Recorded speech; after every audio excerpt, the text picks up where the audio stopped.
bronze doors of Nero's throne room sealed shut, trapping 300 senators inside to witness an imperial wedding that would haunt Rome for generations. June 67 AD. The Palatine throne room. Silk rustled against marble as senators shifted in their seats. Their breathing came shallow, quick. The air tasted of incense and fear.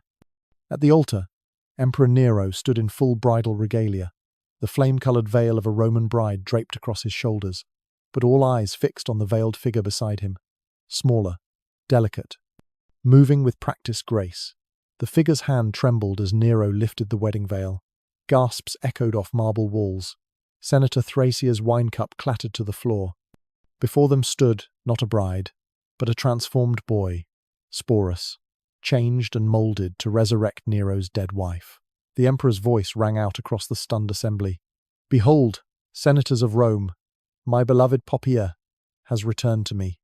You've heard whispers of Nero's depravity, but how does absolute power transform into absolute madness? Why would Rome's emperor transform a young man to resurrect his deceased wife? To understand how we got here, we must go back 2 years. Back to the night everything changed. Back to when Nero's fist connected with Poppaea's pregnant belly for the last time. The physician's hands trembled as he confirmed what everyone in the palace already knew. The empress was dead, and Nero had killed her. The marble floor still bore traces of blood. Slaves scrubbed frantically, but the stains had already set. In the corner of the bedchamber, a shattered wine amphora lay in pieces. Its contents mixed with darker fluids across the floor. The summer night of 65 AD hung heavy with death and disbelief. Nero knelt beside the bed, his toga splattered with wine and worse. His knuckles split and swollen. "Get up," he whispered to the still form. "Stop this game." But Poppaea Sabina would never rise again. Her body lay twisted at an unnatural angle. Her swollen belly, 8 months with child, had taken the full force of the emperor's rage. Palace servants huddled in doorways. They'd heard the fight escalate from the dining hall, Poppaea's voice cutting through the night. "You missed another racing event for your ridiculous performances." Then the crash of furniture, the emperor's roar, the sickening sounds that followed. Senator Petronius arrived within the hour. His face went pale at the scene. "Divine Augustus," he breathed. "What have you done?" Nero's eyes blazed with something beyond madness. "She provoked me. She knew I hate criticism of my art." His voice cracked. "She knows I hate it." The physician worked silently. His examination confirmed what everyone feared. The child was dead too, killed by the same violence that claimed its mother. But that was before the screaming started. Nero's wail split the night. He threw himself across Poppaea's body. "No! You can't leave me!" His fists pounded the mattress. "I forbid it. I am emperor. I forbid you to die." Guards exchanged terrified glances. They'd seen Nero's rages before, but this was different. This was a mind splitting from reality. By dawn, word spread through the palace like plague. Whispers in the corridors, hushed conversations behind closed doors. The empress was dead. The emperor had killed her, and something in Nero had shattered beyond repair. The funeral preparations began immediately, but Nero refused to let them take the body. For 3 days, he remained locked in the chamber with Poppaea's corpse. Servants delivered food that went untouched. They heard him talking to her, singing to her, begging her to wake up. When they finally convinced him to emerge, his appearance shocked even hardened politicians. His hair hung wild, his eyes red-rimmed and unfocused. But most disturbing was his smile. "She's not really gone," he told the gathered senators. "Poppaea could never truly leave me." The state funeral proceeded with all the pomp Rome could muster, but throughout the ceremony, Nero kept turning to empty space beside him, whispering to air, reaching for a hand that wasn't there. What happened next defied every Roman law. Instead of cremation, the Roman way, Nero ordered Poppaea's body embalmed, like an Egyptian queen. He filled her veins with precious spices, wrapped her in Syrian silk. "She always admired Eastern customs," he explained to horrified priests. "She'll appreciate this." The Senate watched in stunned silence as their emperor descended into grief-fueled madness. But none dared speak. They'd seen what happened to those who criticized Nero. Senator Thracia muttered to his colleague, "He's lost to us now. Completely lost." In the weeks that followed, Nero's behavior grew more erratic. He commissioned hundreds of statues of Poppaea, placed them throughout the palace. Servants reported finding him talking to them. sharing meals with bronze and marble. He ordered her clothes kept exactly as she left them, her cosmetics untouched, her chambers preserved like a shrine. "She visits me," he told his freedman Epaphroditus. "At night, she forgives me. She understands it was an accident." The freedman nodded, eyes carefully blank. What else could he do? The senators had no idea what was coming. Nero began searching for her in other women. He'd call companions to the palace, dress them in Poppeia's clothes, but it never worked. "The eyes are wrong," he'd rage. "The voice is wrong. Everything is wrong." These women would flee the palace in tears, the lucky ones. Then came the dreams. Nero would wake screaming. "She's angry, she wants to come back." He consulted mystics, fortune-tellers, anyone who claimed to speak with the dead. They all told him what he wanted to hear. "Yes, divine emperor, the empress wishes to return. She merely needs a vessel." The court physician, Xenophon, tried to reason with him. "Grief is natural, Caesar, but the dead cannot return." Nero's response chilled the room. "Cannot? I am Nero. I am emperor. I am a god. If I say the dead return, then they return." His obsession consumed him. He neglected state duties, missed Senate meetings, spent hours staring at Poppeia's death mask, tracing its features with trembling fingers. "I'll find you," he whispered. "I'll bring you back. I swear it on my divine blood." The transformation was complete. The emperor who killed his wife in rage now lived only to resurrect her. Palace staff learned to play along, to nod when he spoke of her return, to agree when he said she was merely traveling. Survival depended on feeding his delusion. Senator Seneca, once Nero's tutor, observed the decline with horror. "He's crossed from grief into something else," he wrote in a private letter. "Something Rome has never seen.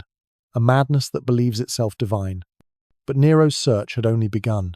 His agents scoured the empire, looking for something, someone.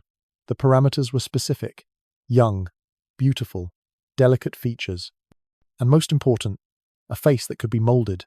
Because in Nero's mind, Poppaea wasn't truly gone. She was simply waiting to be reborn. The young page froze as Nero's fingers traced his jawline, whispering a dead woman's name. Spring of 66 AD. The palace corridors echoed with preparations for another of Nero's elaborate banquets. Slaves rushed past carrying amphorae of wine. Musicians tuned their instruments. And in the midst of this chaos, a new face appeared among the pages serving at court.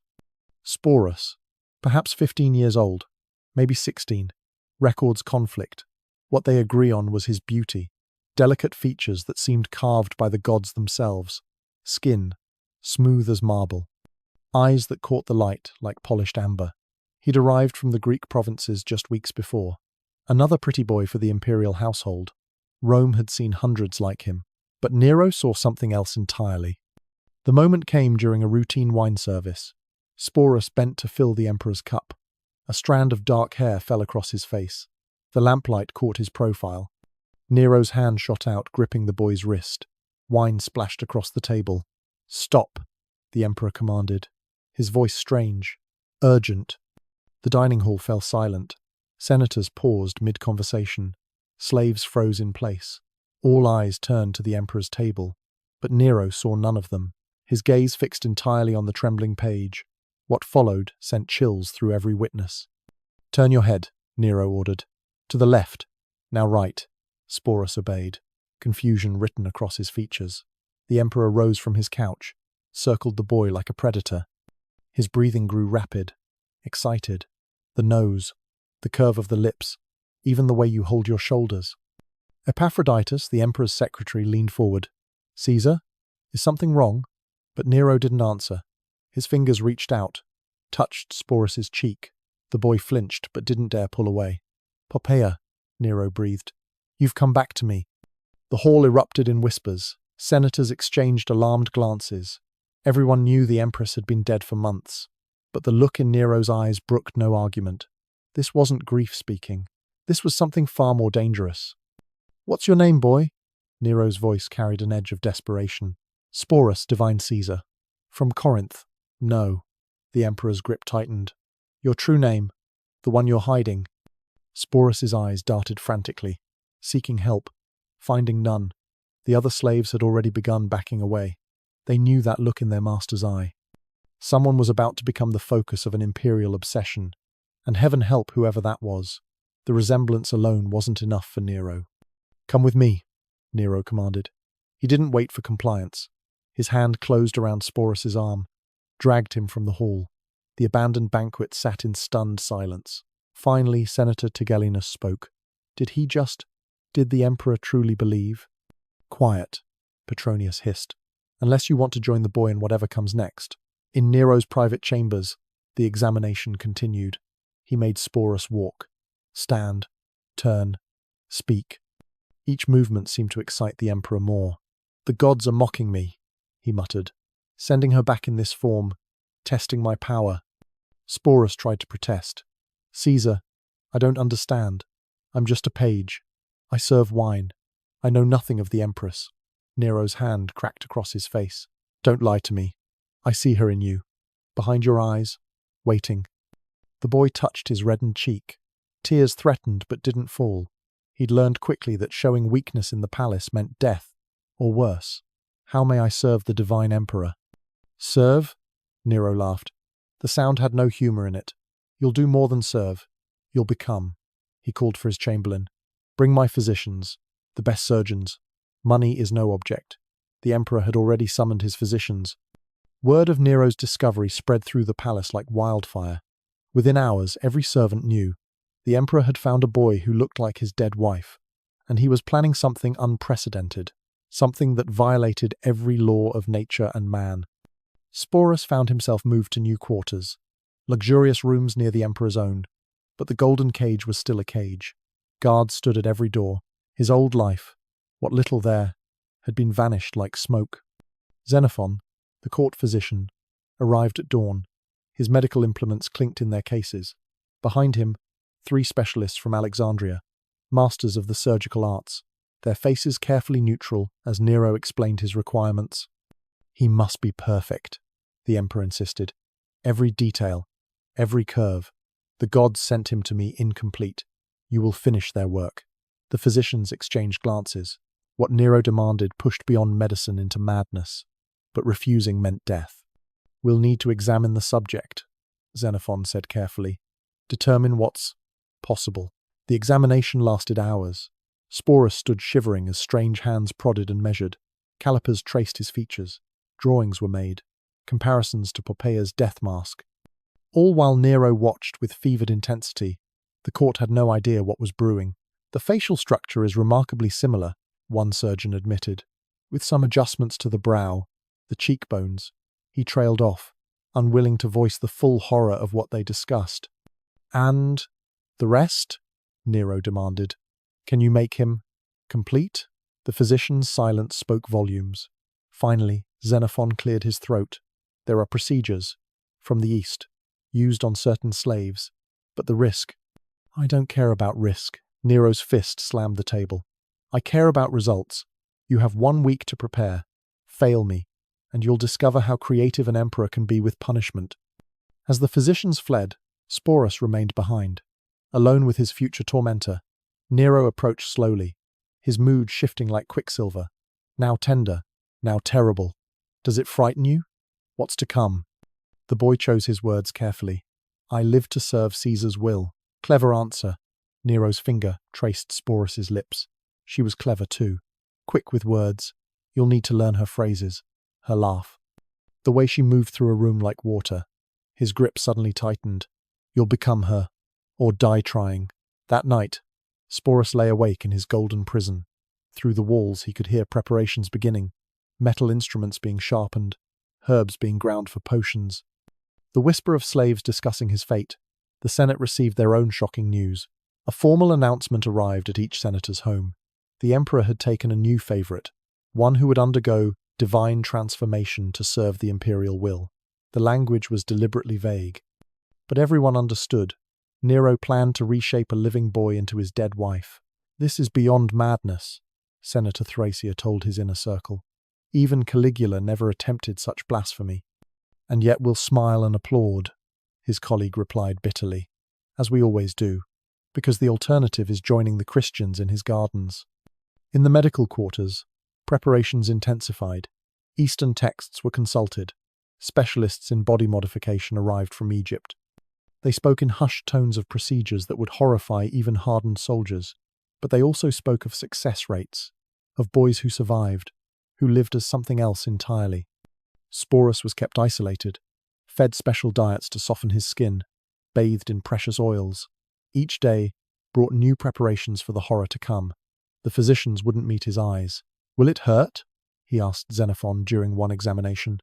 The old physician's hands stilled. For a moment, humanity flickered in his eyes. "Everything hurts, boy. The question is whether you'll survive to forget the pain." But survival wasn't the only concern. Nero visited daily, bringing gifts, Poppy's jewelry, her clothes, her perfumes. He'd make Sporus wear them, walk in them, practice her gestures in the mirror. "You're learning," he'd say with sick satisfaction. "Soon, you'll be perfect." The final night before the procedures, Sporus managed to send a message to his family in Corinth. A few scratched words on papyrus. "Forget you had a son. He dies tomorrow." Because he understood now what Nero intended. Not just transformation, complete erasure. Within hours, Sporus would learn the true price of looking like a dead empress. The surgeon's bronze instruments gleamed in the lamplight as Sporus was led to the medical chamber. Dawn had not yet broken over Rome. The palace medical wing stood separate from the main buildings, isolated, soundproofed with thick walls and heavy doors. For good reason. What happened here was never meant for public knowledge. Sporus walked between two guards.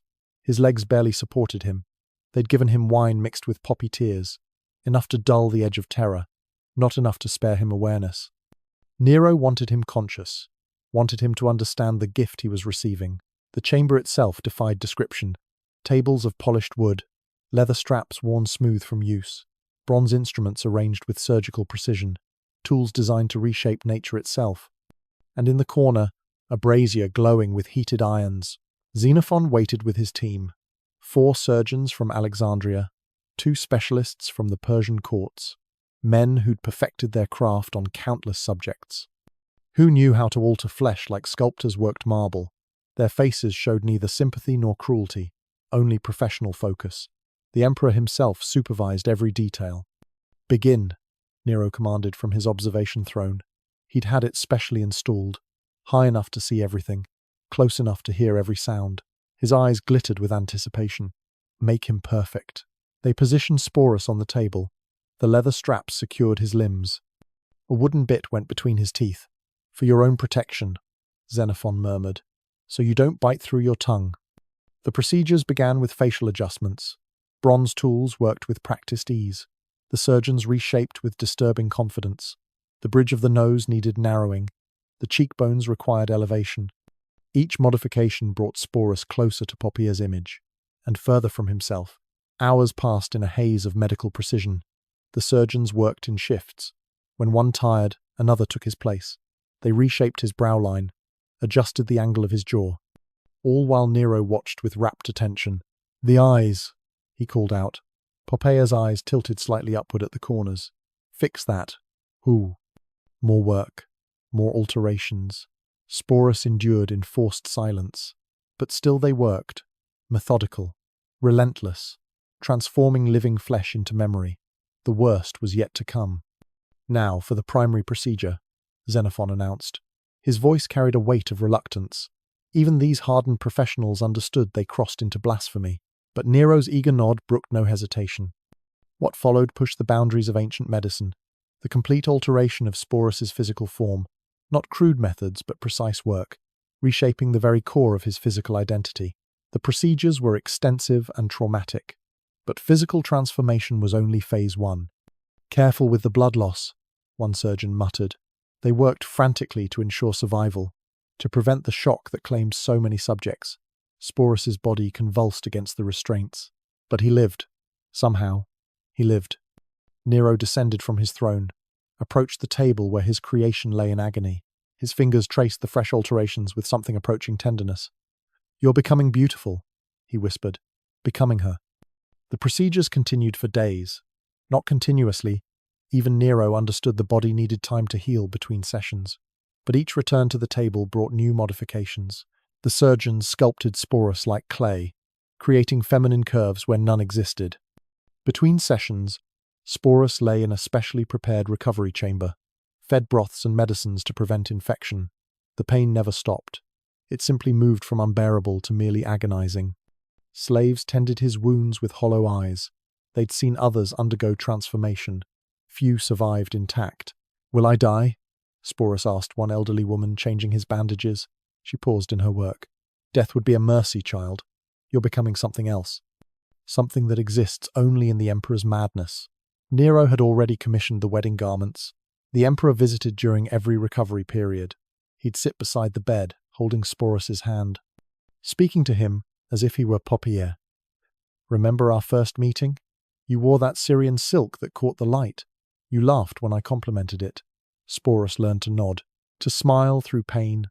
Survival meant playing this demented game. Word of the transformation spread through Rome despite efforts at secrecy. Senators spoke in hushed tones of the boy being reshaped in the palace depths. Some called it sorcery, others divine madness. All agreed it was blasphemy of the highest order. "He's trying to cheat death itself," Senator Petronius observed, "to drag his wife back from the underworld through flesh and surgical knife." But none dared intervene. They'd learned the price of opposing Nero's desires. Better to let one boy suffer than risk their entire families. As weeks passed, the changes became dramatic.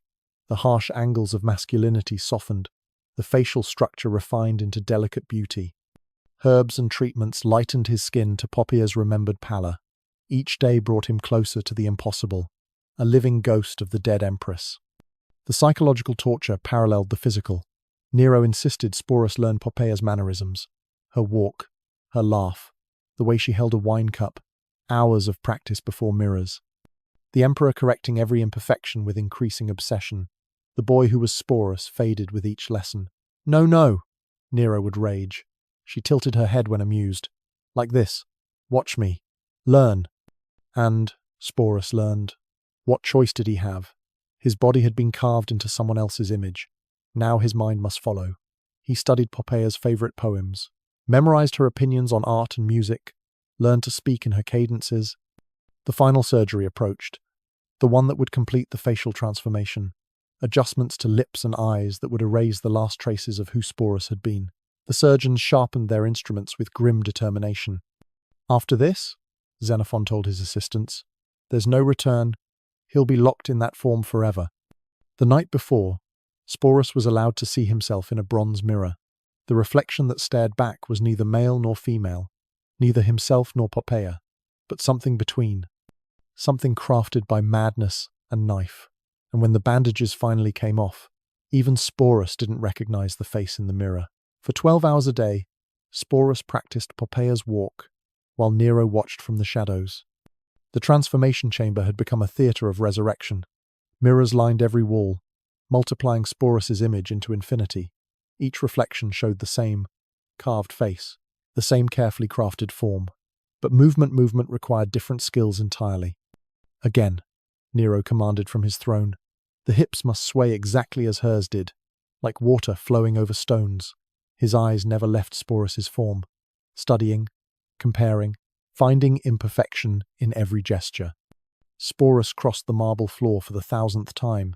His surgically altered body protested with each step. The wounds had healed, but phantom pains lingered. Each movement reminded him of what had been taken. "Stop!" The emperor's voice cracked like a whip. "You're walking like a boy pretending." She never pretended. She simply was. He rose from his seat, moved behind Sporus with predatory grace. "Feel how I position your shoulders. Back. Proud." She was an empress. Strong hands adjusted Sporus's posture, the touch both tender and terrible, Nero's breath hot against his ear. "Remember the garden party where you wore the pearl-sewn stola? You glided between the fountains. Every senator's wife burned with envy. The correction sessions grew more intense each day. These moments of confused identity had become routine. Nero spoke to Sporus as if he were truly Poppy, referenced memories the boy couldn't possess, demanded reactions to events he'd never witnessed. And Sporus learned to provide them. Survival depended on maintaining the emperor's delusion. "Yes, my love," Sporus whispered in practiced tones. The fountains sparkled that day, like your eyes when you sang. The words tasted like ash, but they earned a smile from his tormentor. A momentary reprieve from correction. Hours blended into days, days into weeks. The rehearsals never stopped. Voice coaches arrived from Greece, movement instructors from Egypt, all tasked with one impossible goal: resurrect the dead through living flesh. They worked with grim efficiency, molding Sporus into someone else's ghost. The laugh must come from here, the voice instructor insisted, hand on Sporus's throat. Light, musical, like bells in the wind. They practiced until Sporus's voice cracked, until his throat burned raw, until Poppeia's laugh emerged perfect and horrible from his mouth. But Nero's preparations went beyond mere performance. The emperor had commissioned exact replicas of Poppeia's wardrobe, every stola, every jewel, every cosmetic she'd favoured. Sporus spent hours learning to apply them correctly. The weight of gold on his wrists, the drape of silk across altered hips, the suffocating embrace of femininity forced upon him. She preferred Egyptian kohl, Nero instructed, watching Sporus paint his eyes, applied with a steady hand, never too heavy. She said it made her look like Cleopatra. His fingers traced Sporus's cheek.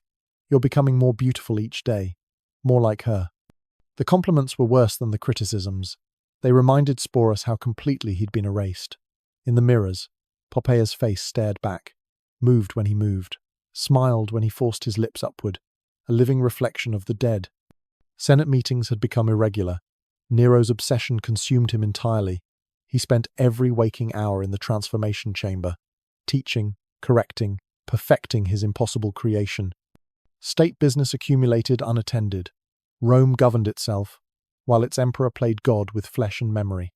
The lessons extended beyond mere appearance. "Tell me about your favorite horse," Nero demanded during one session. "The Arabian mare I gifted you for our anniversary." Sporus had learned to navigate these tests. Poppeia's servants had been thoroughly questioned, her preferences documented, her opinions recorded. He drew on this knowledge like an actor learning lines. "Starlight," he responded smoothly. She had a white blaze down her nose. "I fed her honey cakes." "Yes," Nero's face lit with sick joy. "You remember? You're coming back to me fully now." He pulled Sporus into an embrace that made the boy's skin crawl. "Soon we'll ride together again, just like before." The physical memorization went deeper. Poppaea had a specific way of holding wine cups, of reclining at banquets, of touching her hair when thinking. Each gesture had to be perfect, natural, unconscious. Sporus practiced until muscle memory overrode thought. "She's in there," Nero would murmur during these sessions. "I see her more clearly each day, fighting through, returning to me." His delusion had become complete. He no longer saw Sporus at all, only the ghost he'd carved from living flesh. The Senate received their summons at dawn. One morning, as Sporus practiced Poppeia's morning prayers, a messenger arrived. The emperor barely glanced at the sealed scroll. "What is it?" "The Parthians threaten war, Caesar. The Senate requests your immediate attention." "Tell them to handle it." Nero's eyes never left Sporus. "I have more important matters. The Empress is nearly ready for her return."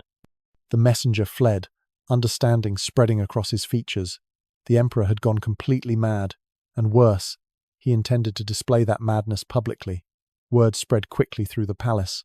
Through the city, Nero planned something unprecedented.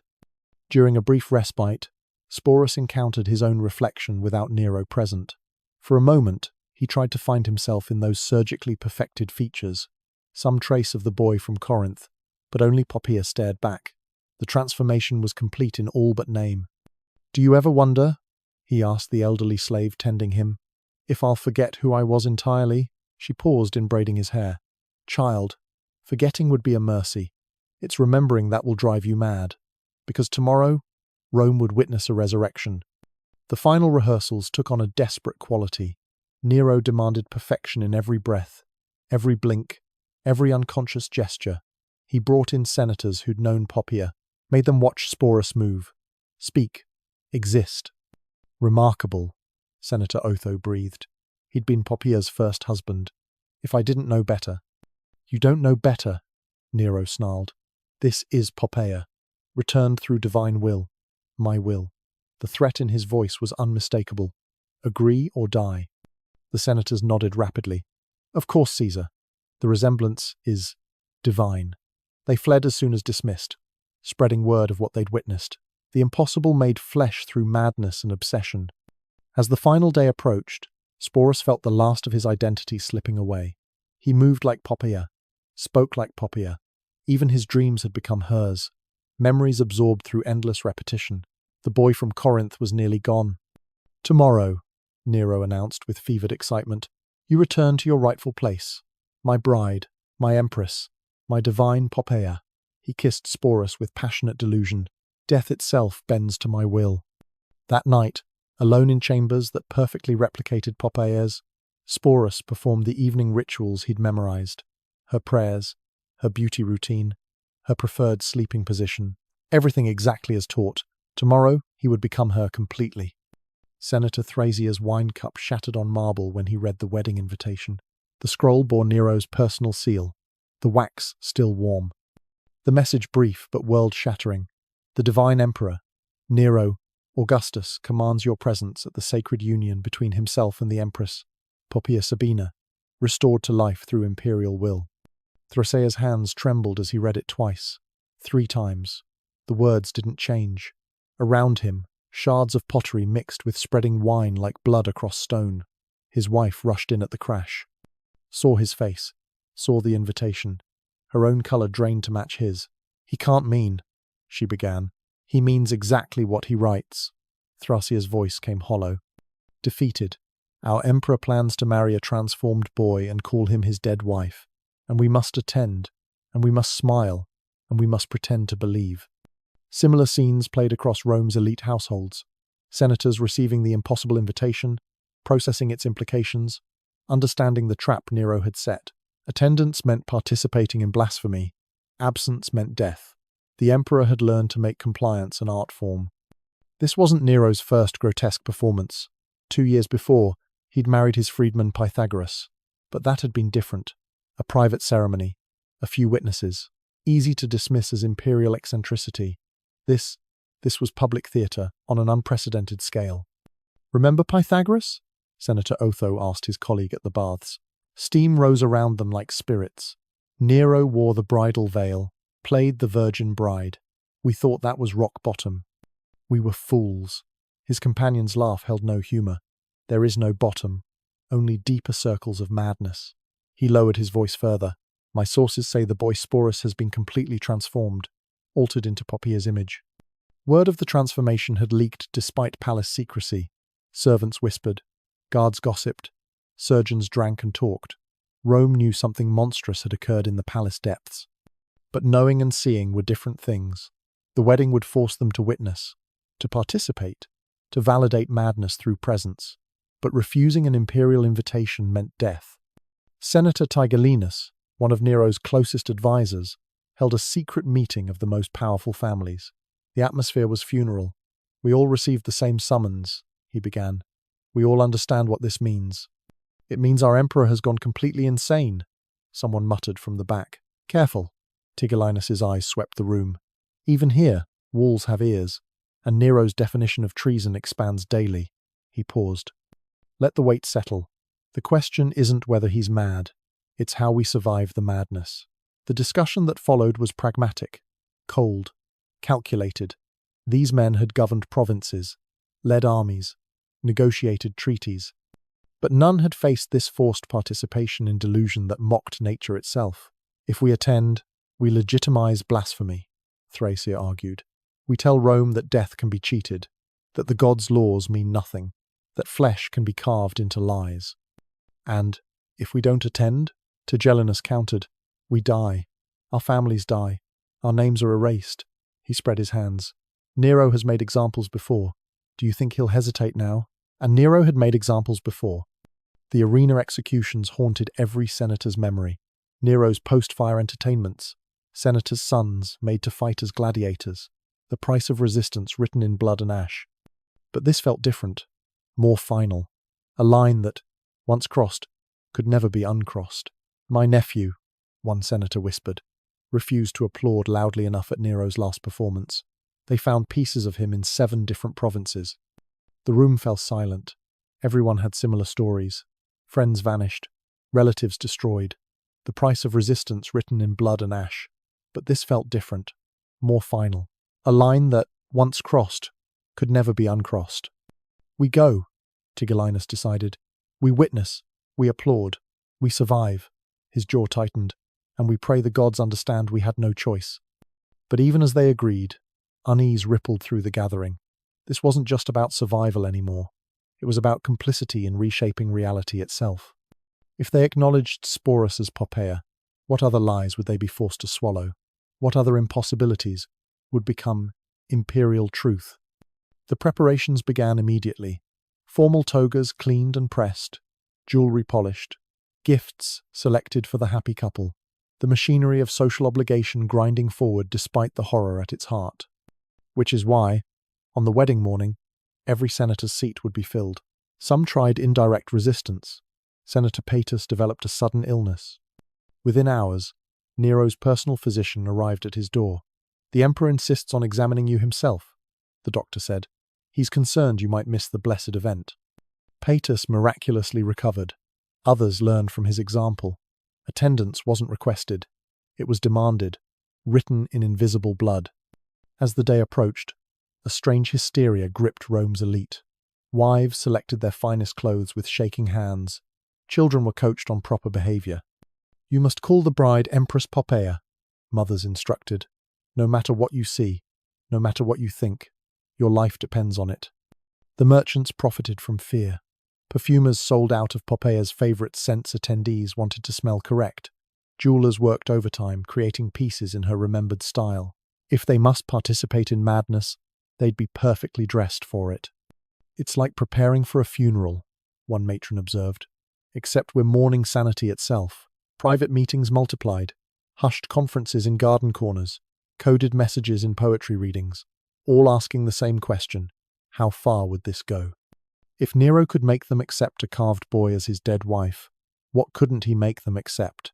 "Next he'll declare himself Jupiter," someone joked bitterly. "Make us worship at his altar." "Don't give him ideas." The response carried no humor, only exhausted resignation. They'd already bent so far. What was one more impossibility? The night before the wedding, Senator Thrasea made a decision. He gathered his household, explained what would happen, what they'd see, what they must do. "Tomorrow, we enter a world where madness rules, where the dead live, where boys become empresses. But we will survive. We will endure, because Rome itself depends on witnesses remembering the truth." His wife touched his hand. "And if we forget? If the lie becomes easier than memory?" Thrasea had no answer, only fear, because tomorrow, 300 of Rome's most powerful citizens would watch a god-emperor marry his own delusion, and by their presence, make it real. The cage wheels squeaked across sand as Nero adjusted his lion pelt costume. The Circus Maximus had seen many spectacles, gladiators fighting to the death, criminals facing justice, but nothing quite like this. The Emperor of Rome, dressed in animal skins, preparing to hunt prisoners with his bare hands. Summer of 64 AD, before the fire, before Poppaea's death, when Nero's madness still seemed manageable, eccentric rather than apocalyptic. The senators in their shaded boxes told themselves this was just another imperial whim. They'd weathered Caligula. They could weather this. How wrong they were. "Release the first group," Nero commanded from the arena floor. His voice echoed off stone walls. The lion pelt draped across his shoulders. Claws fashioned from bronze adorned his fingers. He'd painted his face in savage patterns. The transformation was complete emperor to beast. The gates creaked open. 5 prisoners stumbled into sunlight, chains removed, unarmed.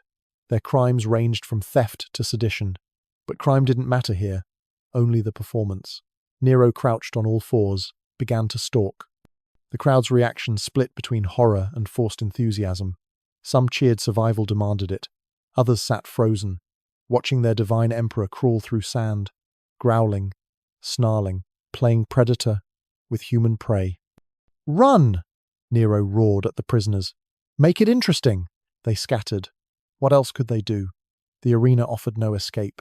Walls too high, gates sealed. Guards with spears waited for any who reached the edges. This wasn't execution. It was theatre, and Nero demanded an authentic performance. But these arena games were merely rehearsals. He caught the first prisoner near the eastern wall, leaped onto the man's back with practiced ease. Bronze claws raked flesh. Not deep enough to kill, deep enough to mark, to draw screams that echoed across stone. The man thrashed, begged, bled. "See how the lion takes his prey?" Nero called to the audience. Natural, primitive, pure, his painted face twisted with ecstasy. This wasn't mere cruelty. It was something deeper, a rejection of human constraints, of imperial dignity, of sanity itself. Senator Petronius leaned to his colleague. "He's not pretending anymore. He believes he's become the beast." "Quiet," came the harsh response. "Unless you want to join them on the sand." The hunt continued. Nero released the first victim wounded but alive, moved to the next, each capture more elaborate, more theatrical. He'd studied how lions moved, how they struck, how they played with prey before the kill. His imitation grew more convincing, more terrifying. The audience couldn't look away. But physical performance wasn't enough. Nero had the arena modified. Special chambers installed beneath the sand, trapdoors, hidden passages. He'd emerge from unexpected angles, disappear and reappear. The prisoners never knew where the attack would come. "Innovation," he declared to his architects. "The gods themselves must be entertained." As these spectacles continued, patterns emerged. Nero didn't just want to hunt. He wanted to transform the very nature of public execution, make it personal, intimate. A communion between emperor and victim that the audience was forced to witness. He began selecting specific prisoners, requested backgrounds, stories, names. During the hunts, he'd call out personal details. "Marcus the baker, you cheated on grain weights. Now feel the weight of imperial justice." The crowd learned to fear specificity. Anyone could be next. Nero was preparing Rome for something unprecedented. The costume collection grew. Lions, bears, wolves, mythical creatures. Each performance more elaborate, but also more revealing. This wasn't about justice or entertainment. It was about power, about showing Rome that their emperor could become anything, kill as anything. That identity itself was fluid in his hands. "Today, I am Cerberus," he announced, wearing a three-headed dog mask. "Guardian of the underworld. And you," he pointed at trembling prisoners, "are souls trying to escape." The mythology became reality in the arena. Nero didn't just portray beasts.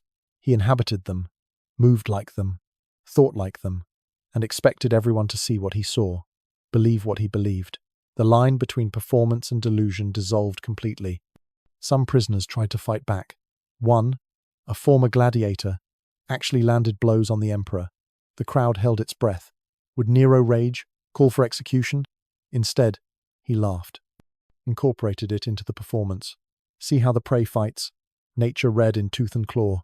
He seemed to feed on resistance, on authenticity, and his ultimate performance would require not victims, but witnesses. The transformations went beyond costume. Nero began altering his behavior outside the arena, prowled palace corridors on all fours, growled at servants, demanded raw meat at banquets. The beast performances bled into daily life. Senators learned to ignore their emperor crawling past during state meetings. "He's showing us something," Senator Otho observed quietly, "that nothing is fixed, not identity, not dignity, not even humanity itself." He paused. "And if he can transform himself so completely," he didn't finish, didn't need to. They all understood. An emperor who could become a beast could make anyone become anything. The arena was just practice, a testing ground for larger transformations. As months passed, the hunts grew more complex. Nero introduced narratives, mythological recreations. He'd be Hercules fighting the Nemean lion, except the lion was a costumed prisoner who had to play along or die, reality bent to theatrical needs. "Tomorrow," he announced after one particularly savage performance, "we recreate Actaeon's transformation. Watch a man become a stag. Watch divine justice unfold." The prisoner selected for Actaeon was a young nobleman who'd criticized Nero's singing. They dressed him in deer hides, attached antlers to his head. When hunting dogs were released, real dogs, trained to kill, the boy had to run on all fours, play the stag, become the myth. He didn't survive, but his death served Nero's purpose, showed Rome that transformation could be forced, identity could be imposed, and resistance only made the performance more authentic. The arena had become a laboratory, and soon, the experiments would move beyond its walls. The smell of burning pitch drifted across Nero's gardens, as guests arrived for the evening banquet. They came in their finest clothes, silk stolas, gold-threaded togas, jewels that caught the dying light, Rome's elite, summoned for another of the emperor's garden parties. But tonight felt different. The perfumed air couldn't quite mask that underlying scent. Sweet, acrid, wrong. What is that smell? Senator Flavius's wife whispered, pressing a scented cloth to her nose. Nothing, my dear, just the torches. But his eyes betrayed the lie. He knew that smell. They all did. From battlefield funeral pyres, from plague cremations, from places where human fat rendered in flames. The garden sprawled magnificent in the twilight. Fountains tinkled. Musicians played soft melodies. Tables groaned with delicacies. Everything perfect, except for the posts, new additions. Tall wooden stakes placed at artistic intervals among the topiary, like grotesque sculptures, still empty, waiting. But even these displays paled before Nero's next innovation. Welcome, my friends. Nero appeared in robes of Tyrian purple, his face painted with gold dust, playing the gracious host. Tonight we dine beneath the stars, with special illumination I've prepared just for you. Nervous laughter rippled through the crowd. They'd learned to fear Nero's surprises, his innovations, his special preparations. But attendance wasn't optional. Not after the fire. Not after he'd blamed the Christians. Not after the rumors began that he'd started it himself. For the glory of rebuilding. For the spectacle of destruction. Come, eat, drink. He guided them to couches arranged in careful patterns, each positioned for optimal viewing of what? The posts stood silent, ominous. The entertainment begins at full darkness. They reclined, pretended to eat, made hollow conversation, everyone's eyes drawn to those posts, to the bundles of straw at their bases, to the guards who stood too ready, too eager. As twilight deepened, the regular torches were extinguished, one by one, until darkness crept across the garden. He had learned to make Rome's elite complicit. Then came the sounds, shuffling feet, chains dragging, whimpers quickly stifled. From the palace doors, a procession emerged, guards leading bound figures, men, women, even children. Their crime written on placards hung around their necks. Christian. No, someone breathed. But the word died quickly. Dangerous to show sympathy, fatal to show resistance. The Christians were hauled to the posts, bound with efficiency born of practice. They'd done this before, would do it again. Some prayed, others stared with defiant faith. A few wept. All understood what came next. My dear guests, Nero announced, standing, you've heard how these Christians burn with faith. Tonight, we test that claim. Tonight, they become light itself. His laughter echoed across marble. The sound of madness dressed in divinity. Normalization of horror among elites. The first torch touched straw. Flames caught, climbed. The pitch-soaked clothes ignited like candles. Screams split the night. But worse than screams was Nero's commentary, his play-by-play narration, making it theatre, making it normal. See how they illuminate our feast. Human candles for divine dining. He lifted his wine cup. To bright faith and brighter flames. The guests lifted their cups. What choice did they have? Drank to screaming torches that had been people. The flames climbed higher, cast dancing shadows, turned the garden into hell's own paradise. But they drank. They smiled. They survived. A child's voice rose above the rest, singing a Christian hymn, clear and pure despite the flames, despite the pain. The diners froze. Even Nero paused. For a moment, just a moment, the horror broke through, became real, unbearable. Then the small voice cracked, stopped, and the emperor laughed. Musical accompaniment! How thoughtful! He gestured to his musicians. Play louder. We must match their enthusiasm. Lyres and flutes competed with agony, the melody obscene against the crackling of flesh, of faith tested beyond endurance. Some Christians lasted longer. The pitch burned slow, designed to prolong, to maximize both light and suffering. Between the posts, servants circulated with wine, with delicacies, as if nothing unusual occurred, as if human torches were standard garden decoration. The guests ate, commented on the vintage, discussed poetry, all while their fellow humans burned within arm's reach. which is why no one would dare object to his most shocking performance yet. "The light is so practical," one matron observed, her voice carefully neutral. "One can see the food quite clearly." Indeed, her companion's smile was rigid. The Emperor's innovation knows no bounds. This was the true horror. Not just the burning, but the forced normalcy, the requirement to treat atrocity as ambiance, to complement the screaming, to appreciate the spectacle. Nero had discovered something worse than fear complicity. As the night wore on, some torches guttered out, bodies slumped in chains, but others were lit. Fresh Christians brought to replace the old, a constant supply of human candles. The garden party continued by their light. "I particularly enjoy the variety," Nero commented to Senator Galba. "The young ones burn quick and bright. The old smolder longer. Each brings unique qualities to the atmosphere." Galba nodded, smiled, died a little more inside. "Your artistic eye never fails, Caesar." This was survival in Nero's Rome. Not just witnessing horror, but praising it, finding aesthetic value in human suffering, making it part of polite conversation. The guests learned to critique the flames, compare burning times, judge the quality of screams, anything to please the mad god who ruled them, creating a culture of total submission. Children at the party were the worst to watch. Young eyes trying to understand, parents desperately covering their faces, whispering explanations. "It's just a play. Just pretend." But how do you explain when the Emperor insists it's real, when denial means death? One boy, perhaps 10, tugged his father's toga. "Why are they burning people, father?" Every adult in earshot held their breath. The wrong answer meant joining the torches. The father's voice came steady. "Careful, because the Emperor wills it, and the Emperor's will is divine." The boy nodded, accepting, learning. This was how atrocity became normal, one child at a time, one garden party at a time, until burning humans for light seemed as natural as oil lamps. "More wine," Nero called out. "Let's toast to illumination, to innovation, to the future of Roman entertainment." They toasted, they drank, they watched flesh melt from bones, and when the party finally ended, when the last Christian had burned to ash, they thanked their host, complimented the evening, promised to attend the next gathering. Because this was the new normal. This was survival.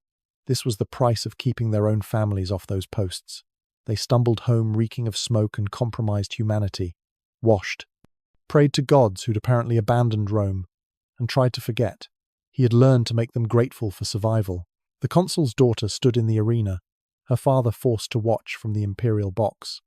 Her name was Claudia, 17 years old, raised in luxury, educated in Greek philosophy, trained in the gentle arts of Roman nobility. Now she stood on blood-soaked sand, a gladiator's sword trembling in her untrained hands. Across from her, a seasoned fighter circled, waiting, playing with his prey. "Fight!" Nero commanded from his throne. "Show us the courage of consular blood." In the seat beside him, Consul Marcellus gripped the armrests until his knuckles went white.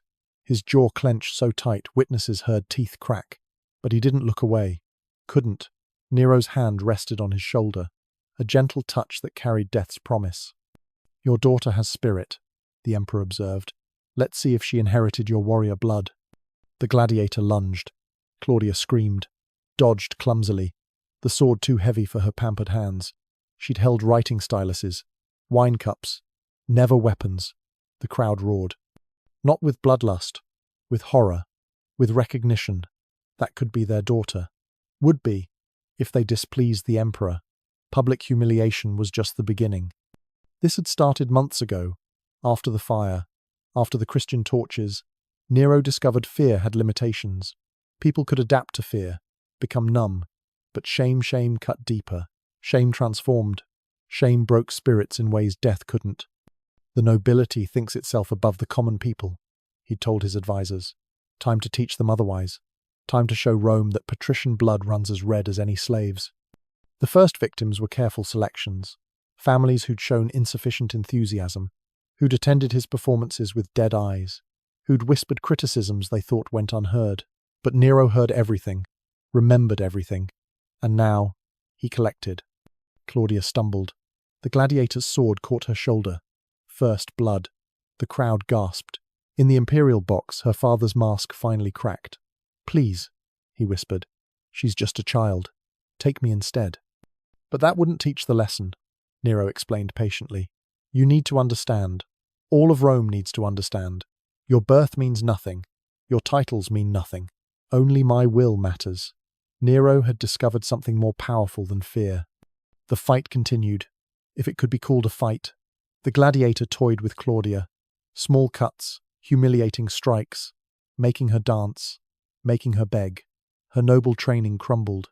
She cried, called for her father, for mercy, for death, anything to end the shame. Other senators watched from their seats, memorizing every detail, every moment. Because tomorrow, Nero might decide their sons needed combat training, their wives needed acting lessons, their entire families needed education in humility. Please, Claudia sobbed, dropping the sword. I can't. I don't know how. Then learn, Nero shouted. That's what the arena teaches. Adaptation, survival, the erasure of false pride. The gladiator moved in for a final strike, but Nero raised his hand. Not mercy, something worse. Enough.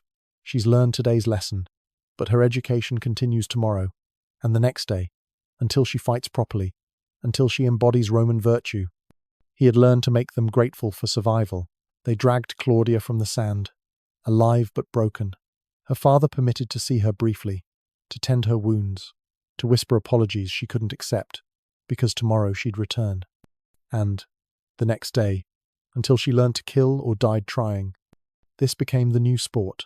Noble children in the arena, not executed, educated, forced to fight, to perform, to abandon everything that made them elite. Some adapted, learned combat, survived through brutality. Others broke, died, went mad. All served Nero's purpose. You see, he explained to gathered nobles, birth is accident, but survival is choice, and I choose who survives. The systematic destruction of class boundaries accelerated. Senators' wives performed in theatrical productions, not for pay, that would be too simple, made to act for the emperor's amusement, to convince audiences of their enthusiasm, to embody roles so completely observers couldn't tell performance from reality. Forced participation became common. Your son has such a beautiful voice, Nero would comment casually. I need him for next week's performance of The Rape of Lucretia. He'll play Lucretia. The father would nod, smile, thank the emperor for the honor, watch his son be costumed, instructed, transformed, watch him perform before cheering crowds, and applaud, always applaud. Because the alternative was the arena, or the gardens, or something worse. Noble daughters became palace decorations during banquets, living statues, painted gold, posed artistically, holding wine jugs for hours, their fathers dining inches away, pretending not to see, not to recognize. The humiliation was public, deliberate, inescapable. Art requires sacrifice, Nero explained, and what greater art than transforming pride into beauty? The worst were the voluntary performances. Nero would suggest never command that a senator's family participate in his theatrical productions. The invitation carried death's weight. So they volunteered, enthusiastically, competed for roles, thanked him for the opportunity, which is why no one would dare object to the wedding. Marcus Lepidus watched his daughter dance at a banquet. She'd been trained by professionals, taught to move with skill. His colleagues complimented her grace, her flexibility, her obvious talent. He thanked them, praised the emperor's eye for discovering her abilities, died inside with each word. Your daughter shows promise, one senator noted. Perhaps a career on the stage? If the emperor wills it. Marcus's voice remained steady. We exist to serve his vision. This was the genius of Nero's system. He didn't just humiliate. He made them complicit, made them praise their own degradation, made them grateful when their children survived another day of shame. The nobility learned to celebrate their own destruction. Some tried to resist. Senator Thrasea refused to attend the arena when his nephew performed. Within days, the boy was found dead. The message clear. Participation wasn't optional. Enthusiasm was mandatory. Survival meant becoming part of the machine that destroyed you. We're all actors now, one matron whispered at a gathering, playing roles he assigns, forgetting who we used to be. But forgetting was survival. The alternative was remembering, and memory led to madness, or rebellion, or death. So they forgot. learned their lines, played their parts, transformed into whatever Nero required. The night before the wedding announcement, a final degradation. Nero hosted a banquet where every server was noble-born. Senators' children poured wine. Consuls' wives served food. The highest of Rome reduced to servants for an evening, and their families dining, pretending not to notice, not to care. "Excellent service," Nero complimented a consul's son. "You found your true calling." The boy bowed, smiled, his father applauded, and in that moment, the last resistance died. They would accept anything now, any impossible demand, any transformation. Because Nero had taught them the ultimate lesson: identity was his to give or take, and tomorrow he would present his greatest transformation yet. Gold coins clinked into the senator's palm as arrangements were made for his daughter. The transaction took place in full view of the banquet hall. No hiding, no shame, just business conducted over roasted peacock and Falernian wine. Senator Quintus counted the coins with steady hands. 30 pieces of gold, the price of his daughter's companionship, the cost of keeping his son off the arena sand. "She's trained in all the pleasant arts," Quintus assured the buyer. His voice carried across the hall. Clear, unwavering, speaks Greek fluently, plays the lyre, will provide excellent conversation. His daughter Julia, just 16, stood silent beside the freedman, her face a practiced mask. She'd learned that tears meant punishment, that resistance meant her younger brother would join her. So she smiled, curtsied, played the part of willing companion. "The emperor values cultural exchange," Nero announced from his throne. What better way to share Rome's treasures than through her most treasured citizens? These transactions were preparing Rome for the ultimate exchange. This wasn't simple commerce. That would be too honest. This was theatre, performance, each arrangement accompanied by elaborate justifications, cultural education, artistic collaboration, diplomatic courtesy. The nobility learned to speak in euphemisms while their children disappeared into service. "Your son has such delicate features," a wealthy merchant mentioned to Senator Cassius. "My Persian guests would appreciate his company. For cultural purposes, of course." Cassius nodded, named terms, watched his boy led away, then returned to his wine, to his forced smile, to the conversation about grain imports, as if he hadn't just arranged his heir's service for a month.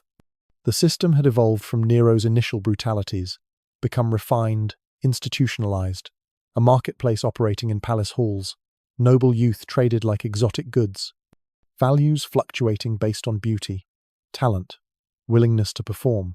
But these transactions were mere rehearsal.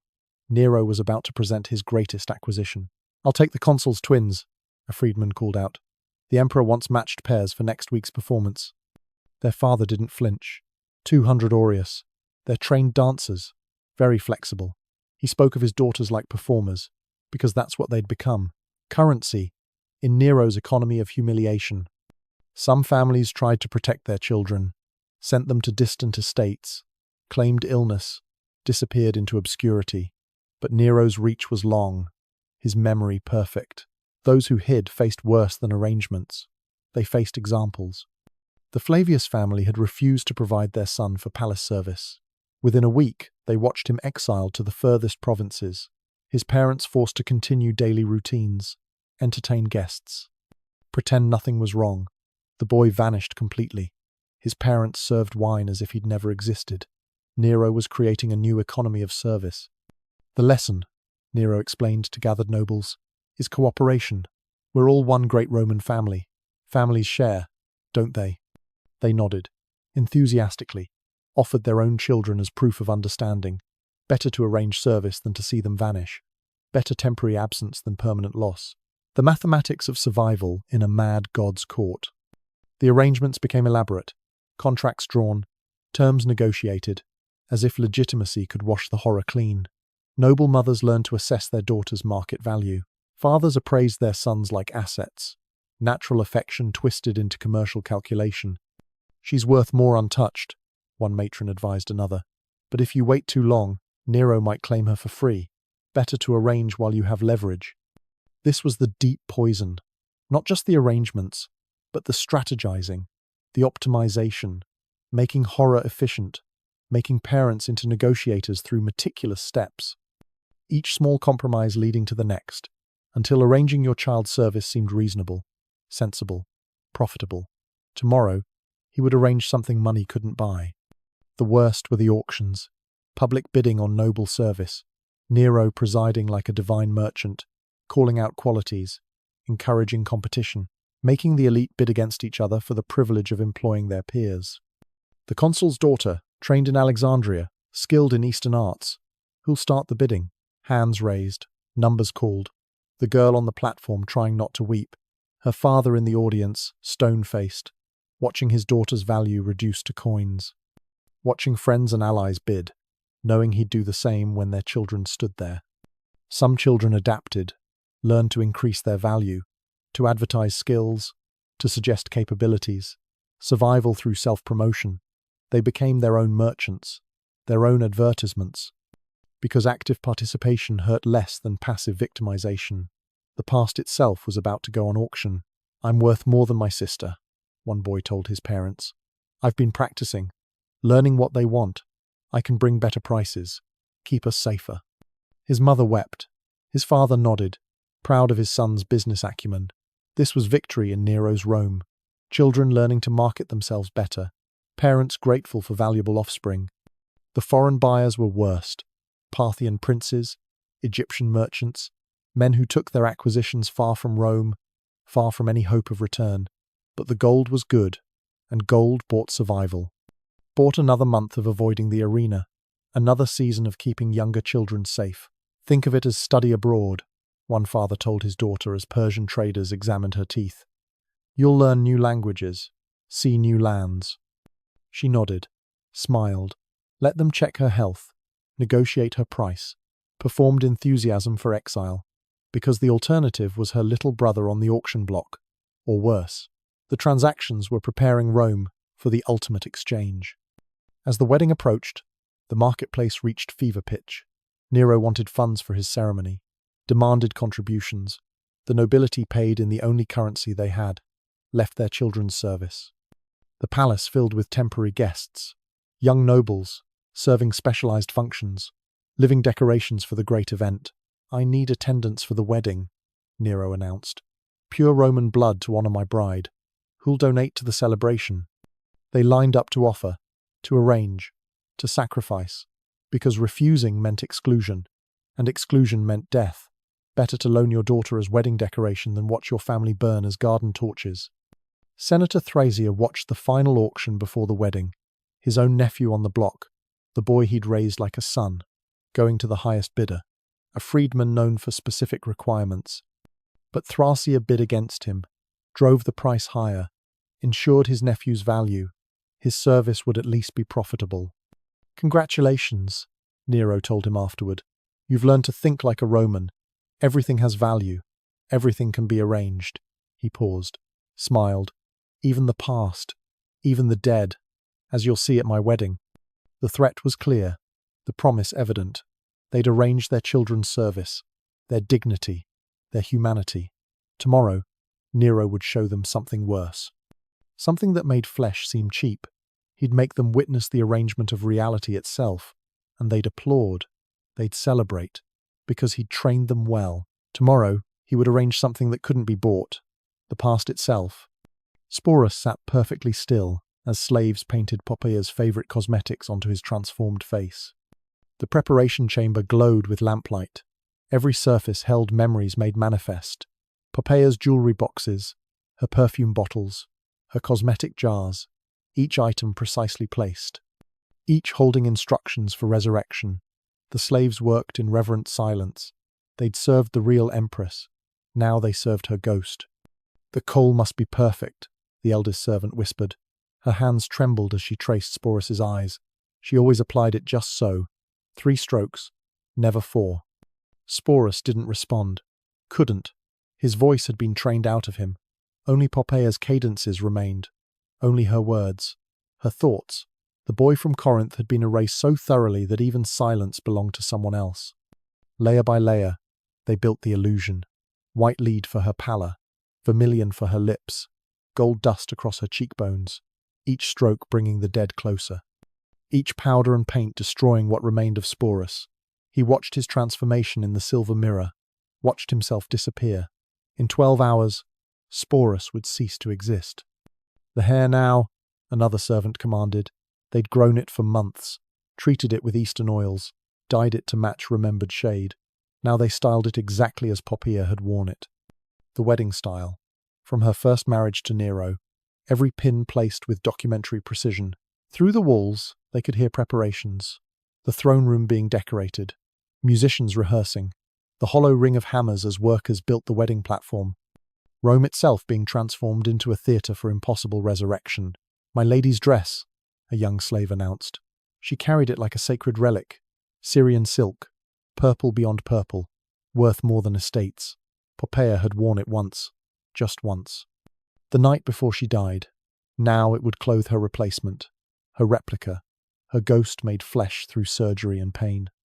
They dressed Sporus with ritual care, each fold of fabric exactly right, each drape matching painted memory. The dress fit perfectly. Of course it did. His body had been carved to match its measurements. Flesh altered to fit cloth rather than cloth tailored to flesh. The bronze doors were already being polished. The jewellery, the eldest servant breathed. She opened cases with shaking hands. Emeralds from Egypt, pearls from the farthest seas, gold worked by master craftsmen, each piece carrying memory, each demanding perfect placement. "This necklace," she explained to the others, though Sporus heard every word, "she wore to the harvest festival, said it made her feel like Juno herself." Her voice cracked. "The emperor will expect to see it. Will remember." They draped Sporus in dead woman's treasures, each piece another chain, another weight. He'd learned to move as she moved, to bear the burden as she had. But knowing and feeling were different things. The gold was heavy, the emeralds cold, the pearls like tiny nooses around his throat. "Almost ready," someone whispered. "Almost perfect." But perfection required more than appearance. Sporus had spent the morning in final rehearsals, Poppaea's favourite prayers, her manner of holding wine cups, the exact angle of her head when amused. Details drilled until they became instinct, until performance replaced personality. Nero's manic anticipation reached new heights. "He's coming," a guard announced from the doorway. The emperor approaches. The servants scattered like frightened birds. Only the eldest remained. She studied Sporus with eyes that held grief and horror in equal measure. "Forgive us," she whispered.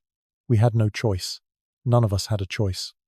Then she too fled, leaving Sporus alone with his reflection, with Poppaea's face staring back from silver. Perfect. Impossible. A resurrection built from agony and artifice. The doors burst open. Nero entered like a force of nature, his wedding robes magnificent, his face painted gold, his eyes bright with divine madness. He stopped, stared, circled Sporus like a predator savouring prey. "Perfect," he breathed. "Absolutely perfect. She's returned to me completely." His hands reached out, touched carefully, as if afraid too much pressure might shatter the illusion. "My beloved, my empress, my Poppaea." Sporus responded as trained, lifted his hand to Nero's cheek, smiled Poppaea's smile, spoke in Poppaea's voice. "My lord, my love, I've missed you so." The gathering storm of witnesses was building. The words came smooth, practiced, empty of everything but survival. But Nero heard only what he wanted, saw only what he'd carved into being. His dead wife returned through will and knife and madness. "The senators have gathered," he said. "All of Rome waits to witness our reunion. Are you ready to show them divine power made manifest?" "I am ready for whatever my emperor commands." The response was perfect. Poppaea would have said exactly that, in exactly that tone, with exactly that tilt of head. "Then come." Nero took his hand, led him toward destiny. "Let's show Rome that death itself bows to Caesar's will." They walked through palace corridors lined with guards, with servants, with terrified nobility forced to witness, each face a study in controlled horror. They saw Sporus, knew Sporus, but saw Poppaea too, the impossible made real through imperial madness. "Extraordinary," Senator Otho muttered. He'd been Poppaea's first husband, had known her intimately. "If I didn't know better." "You don't know better," Tigellinus corrected sharply. "That is the empress, returned through Caesar's divine power. Aren't you blessed to witness such a miracle?" "Of course. Blessed. Miraculous." Otho's voice went hollow. The gods themselves must marvel. This was the final test. Not just Sporus's performance, but Rome's. Could they pretend thoroughly enough? Could they swallow impossibility with sufficient enthusiasm? Their lives depended on the answer. And when they opened, Nero would show Rome that even death bent to his will. As they approached the throne room, Sporus felt the last of himself slipping away. Each step took him further from identity, closer to complete absorption. He was Poppaea now. Had to be. The alternative was death, or worse, failure that would bring death to others. "Do you remember our first wedding?" Nero asked, lost in his delusion. "You wore flowers in your hair, white roses. You said they made you feel pure." "I remember," Sporus lied in Poppaea's voice. "Every moment, every breath. How could I forget the happiest day of my existence?" "Yes," Nero's grip tightened. "You remember. You've truly returned." His joy was terrible. Complete. The successful culmination of months of horror. Behind the great bronze doors, 300 senators waited.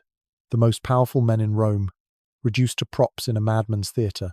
They'd sold their children, burned their friends, survived every degradation. Now they faced the ultimate test, validating the impossible.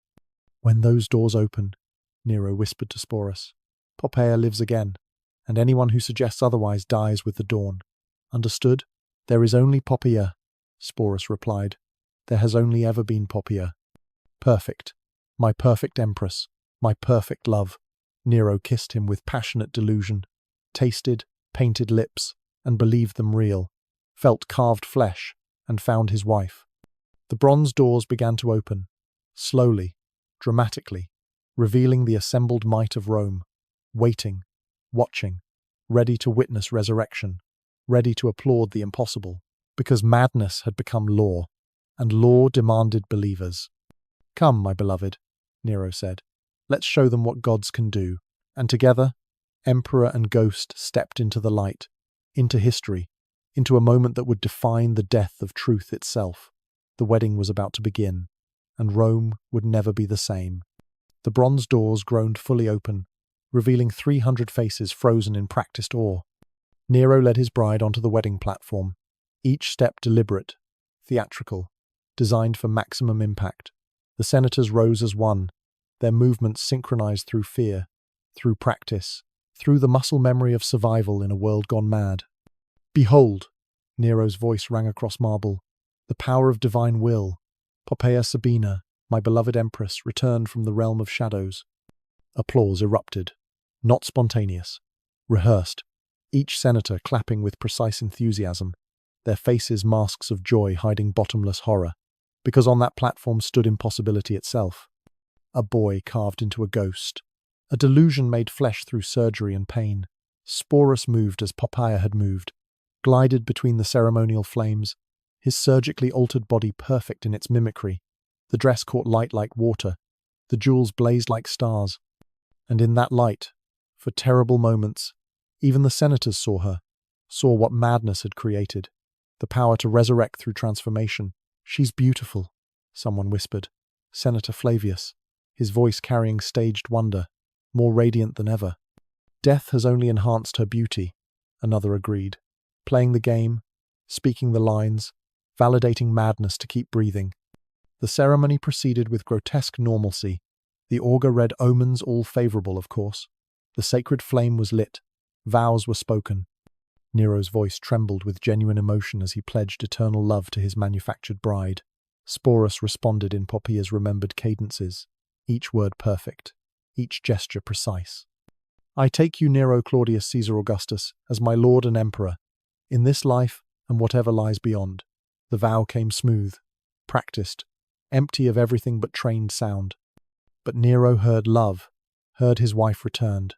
His face glowed with terrible joy. The ceremony concluded with the traditional kiss, and in that moment, watching their emperor embrace his own delusion, the Senate of Rome understood that sanity itself had become treason. As the wedding feast began, the true horror revealed itself, not in the ceremony, that was mere theatre, but in the aftermath, in the small moments, the casual interactions. Nero introducing his bride to senators who'd known the real Poppaea, forcing them to acknowledge, to validate, to participate in the lie. "You remember Senator Marcus?" Nero said to Sporus. He complimented your dancing at the harvest festival. Sporus turned, smiled Poppeia's smile, extended Poppeia's hand. Of course. How could I forget? You said I moved like Diana herself. Marcus took the offered hand, kissed it, felt surgically altered flesh, saw a boy's face carved into feminine beauty, and smiled. My lady, more lovely than ever. This continued throughout the night. Each interaction a small betrayal of truth. Each acknowledgement another brick in the wall of shared delusion. The senators learned to see what Nero saw, or pretend convincingly enough to survive. The wedding,